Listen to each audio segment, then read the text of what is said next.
Nós vamos hoje, nesta meditação, falar sobre o desânimo de Elias. Nosso texto de reflexão é o livro 1 de Reis, capítulo 19. Elias encontra-se abatido.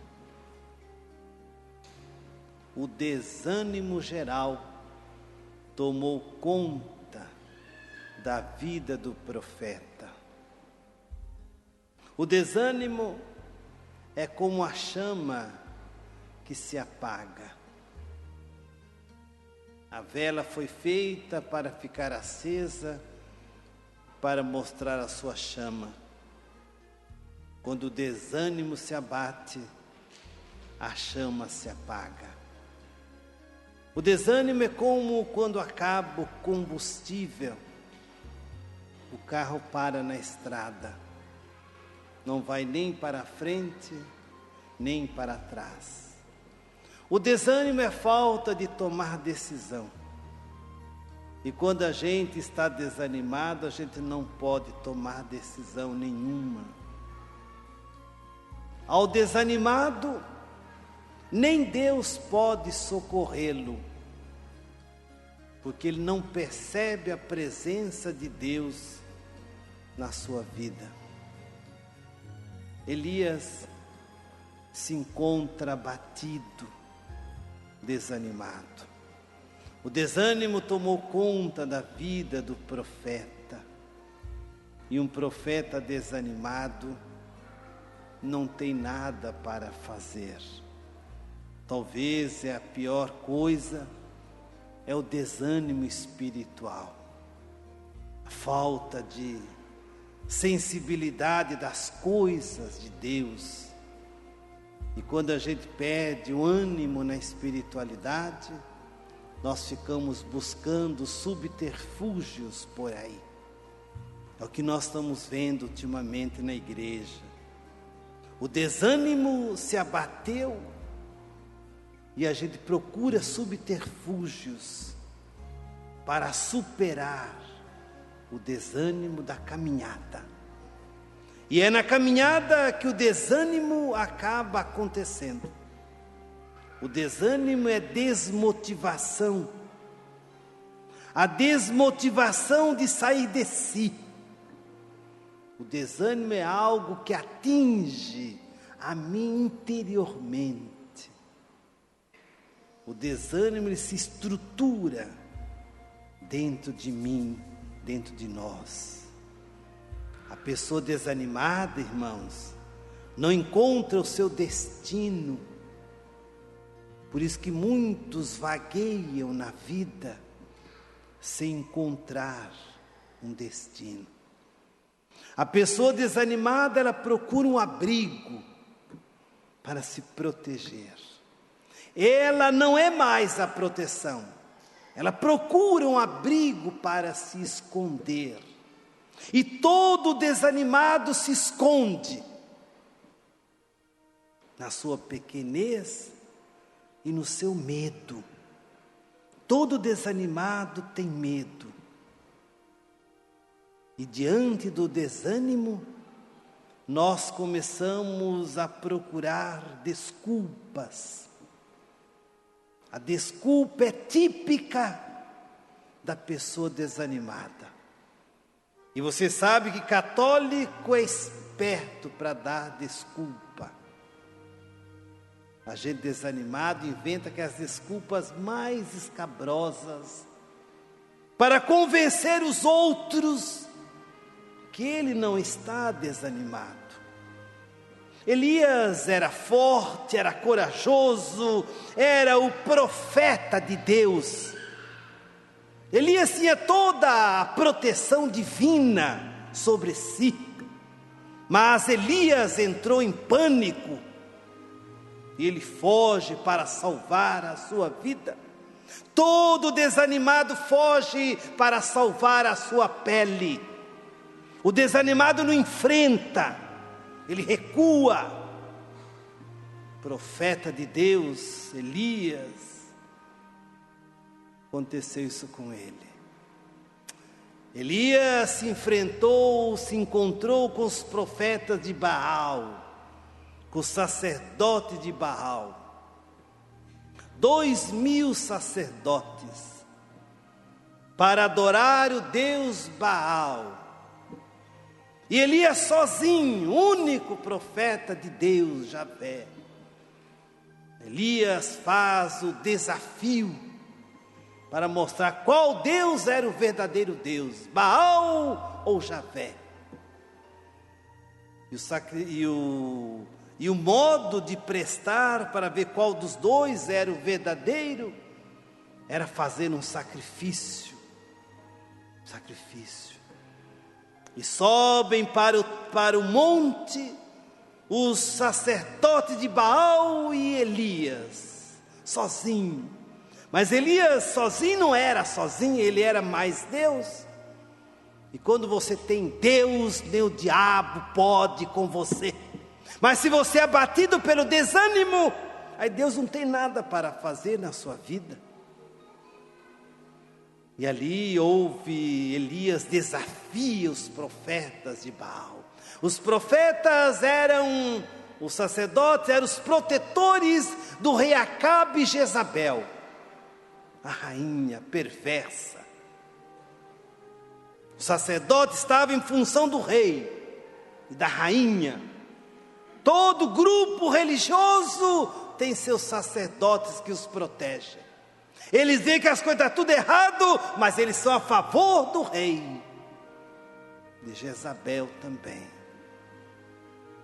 E ali os sacerdotes de Baal começaram a invocar a força, o poder de Baal. E pedindo para que viesse do céu um raio de fogo e consumisse aquelas oferendas. E as horas foram passando e o momento não chegava, e os deuses ou Deus Baal não realizava nada. Até que no findar do dia, à noite, nada aconteceu. Porque esses deuses de pau vão fazer o quê? Nada. É como que o Congresso Nacional, esses nossos governantes vão fazer o quê? Nada. Não vai acontecer nada. Aí entrou a vez de Elias, o profeta de Deus. E Elias fez o desafio: jogue mais água sobre o sacrifício. E Elias invoca o poder de Deus. E do céu desce um raio de fogo e consome aquelas oferendas.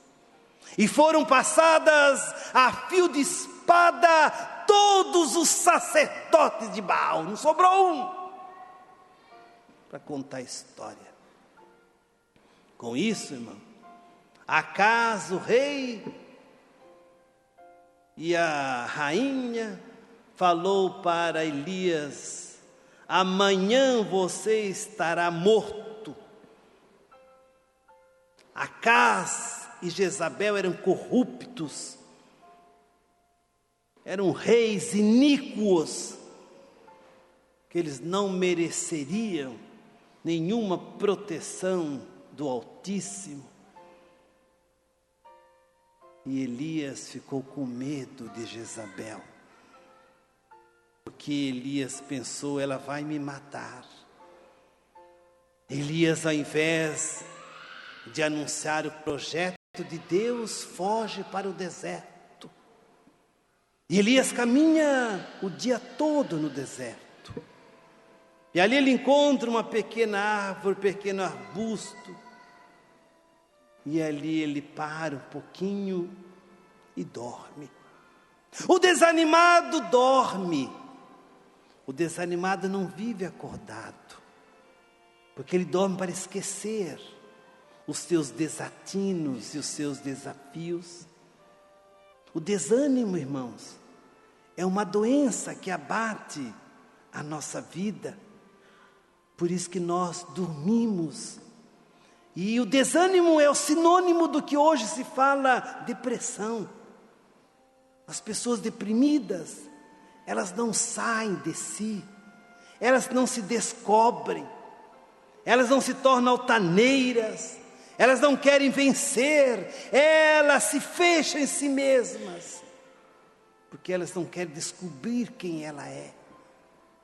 Ela não sai de si mesma, pelo contrário, ela vai se fechando como um caramujo, cada vez mais.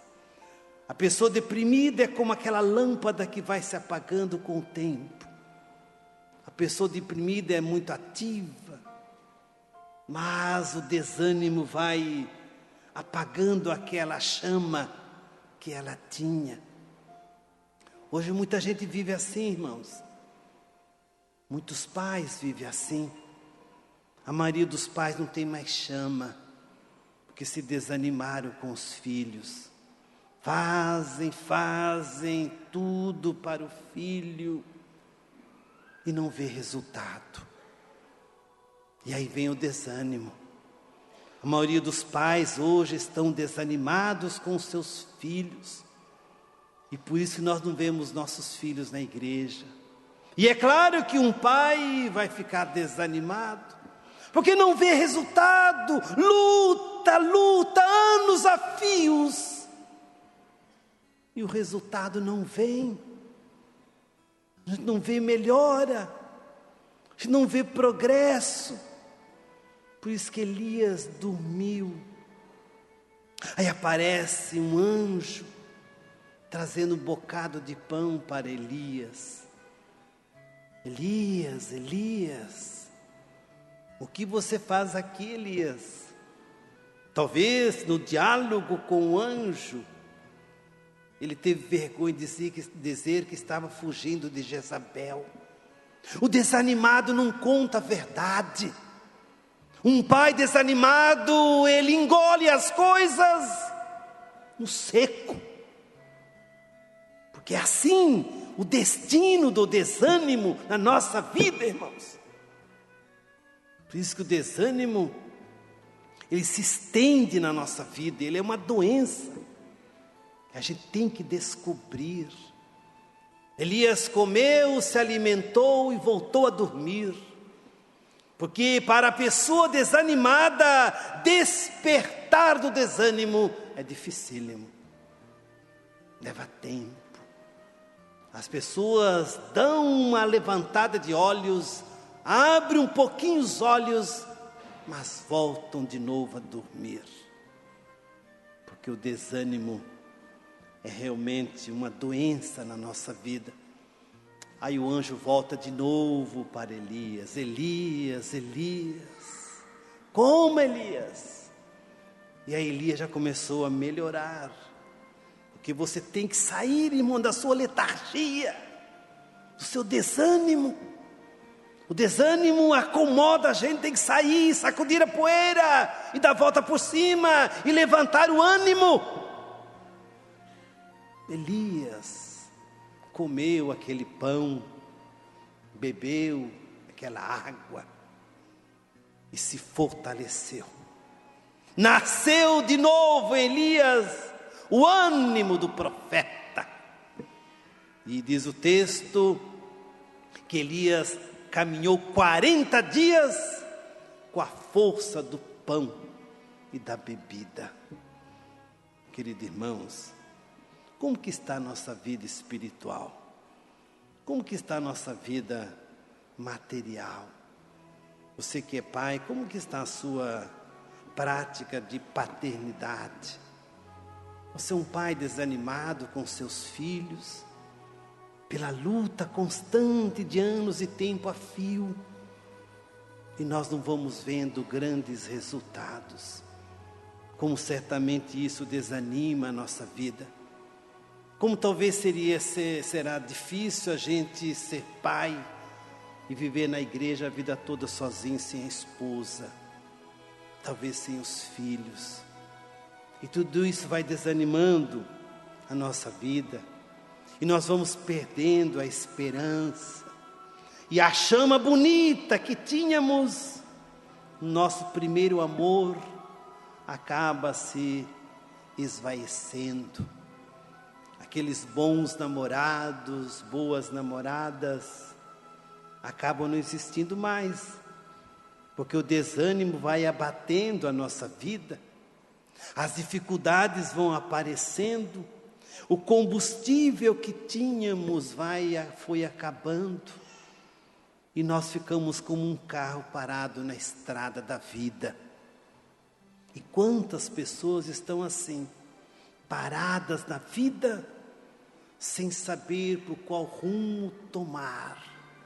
E andam por aí perambulando, buscando um subterfúgio para encontrar uma saída.